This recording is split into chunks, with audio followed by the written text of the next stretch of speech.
ഇന്ന് ലോക എയ്ഡ്സ് ദിനമാണ്. HIV അണുബാധിതരോട് ഐക്യദാർഢ്യം പ്രഖ്യാപിക്കുന്നതിനും HIV പ്രതിരോധത്തിൽ പൊതുജന പങ്കാളിത്തം ഉറപ്പാക്കുന്നതിനു വേണ്ടിയാണ് എയ്ഡ്സ് ദിനം ആചരിക്കുന്നത്. അവകാശങ്ങളുടെ പാത സ്വീകരിക്കൂ. എൻ്റെ ആരോഗ്യം എൻ്റെ അവകാശം എന്നതാണ് ഇത്തവണത്തെ എയ്ഡ്സ് ദിന സന്ദേശം. ലോകത്താകെ 3.9 കോടി HIV ബാധിതർ ഉണ്ടെന്നാണ് ഏകദേശ കണക്കുകൾ. 2023 മാത്രം 13 ലക്ഷം പേരിലാണ് HIV അണുബാധ കണ്ടെത്തിയത്. ഇന്ത്യയിൽ 2023 കണക്ക് പ്രകാരം 25.44 ലക്ഷം ആളുകൾ HIV ബാധിതരാണ്. 2023 ഇന്ത്യയിൽ 68,451 ആളുകളിൽ പുതുതായി HIV അണുബാധ കണ്ടെത്തി.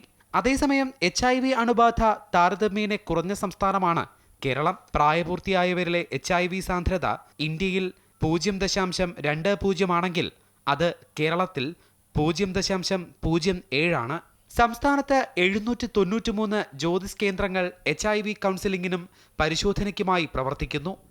HIV ബാധിതർക്ക് ജീവിതാവസാനം വരെ നൽകേണ്ട ആന്റി റിട്രോവൈറൽ മരുന്നുകൾ 1/4 പേർക്കും ലഭിക്കുന്നില്ല.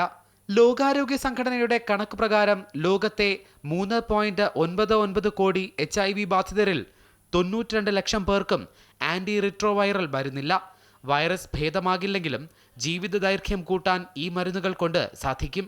എയ്ഡ്സ് രോഗ സാധ്യത കുറയ്ക്കാൻ കൃത്യമായ ബോധവൽക്കരണത്തിലൂടെ സാധിക്കും. ഒരാൾ ഉപയോഗിച്ച സൂചി ഉപയോഗിക്കാതിരിക്കുക. സുരക്ഷിതമായ ലൈംഗിക ബന്ധത്തിൽ മാത്രം ഏർപ്പെടുക. ലൈംഗിക പങ്കാളികളുടെ എണ്ണം കുറയ്ക്കുകയും ഇടയ്ക്കിടെ HIV പരിശോധന നടത്തുകയും ചെയ്യുക.